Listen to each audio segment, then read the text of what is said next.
புனித மக்கா ஹரம் ஷரீஃபின் இமாம் ஷேக் சுரைம் தனது ஹுத்துபா பேருரையில் இருந்து சிதறிய முத்துக்களான பேச்சுக்களை வடிகட்டி தமிழாக்கம் செய்திருக்கிறார். உஸ்தாத் தாருல் உலூம் அல் ஃபுர்கானியா அரபுக் கல்லூரியின் மௌலவி இக்ராம் தீனி.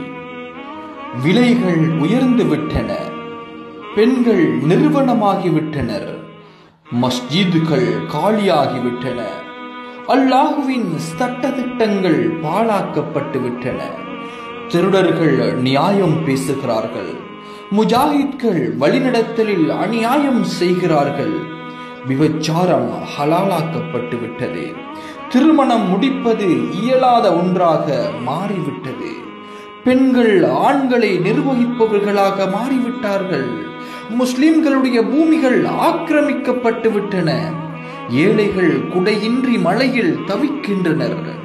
இறுதி நாளின் பெரிய அடையாளங்களில் கொஞ்சம்தான் எஞ்சியுள்ளது. எனவே துரிதமாக தௌபா செய்து கொள்ளுங்கள். ஓட்டை பைகளில் தாங்கள் நன்மைகளை நிரப்புவதை தவிர்த்து கொள்ளுங்கள்.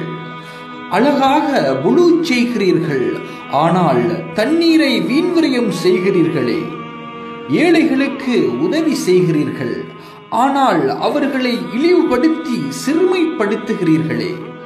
இரவில் நின்று வணங்கி பகலில் நோன்பு நோற்று ரப்பை வழிபடுகிறீர்கள், ஆனால் குடும்ப உறவை துண்டித்து வாழ்கிறீர்களே. நோன்பு நோற்று பசிதாகத்தில் பொறுமையோடு இருக்கிறீர்கள், ஆனால் பிறரை ஏசி திட்டி சபிக்கிறீர்களே. ஆடையை மறைத்து அபாயாக்களால் போத்துகிறீர்கள், ஆனால் அதையும் தாண்டி நறுமணம் கமழ்கிறது. விருந்தினரை கண்ணியப்படுத்தி உபசரிக்கிறீர்கள், ஆனால் அவர்கள் சென்ற பின்னர் அவர்களை பற்றி குறை கூறி புறம் பேசுகிறீர்களே. இறுதியாக சொல்லுகிறேன், ஓட்டை பைகளில் உங்கள் நன்மைகளை நிரப்ப வேண்டாம்.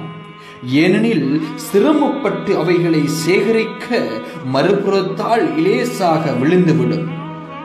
ரப்பே, எனக்கும் என் சகோதரர்களுக்கும் மன்னிப்பையும் நேர்வழியையும் தந்தருள்வாயாக. ஆமீன். ஆச்சரியம், ஹஜ் உம்ரா செய்ய முடியாது. காரணம், அதன் செலவுகள் அதிகம். ஆனால் நல்ல காலநிலைகளை தேடி உள்நாட்டிலும் வெளிநாடுகளுக்கும் சுற்றுலா செல்ல முடிகிறது. உலுகியா கொடுக்க முடியாது, விலை அதிகம். ஆனால் அதிக விலையுள்ள ஐபோன் ஆடம்பர பொருட்களையும் வாங்க முடிகிறது. நாளாந்தம் சமூக வலைதளங்களில் 100 செய்திகளை வாசிக்க முடியும்.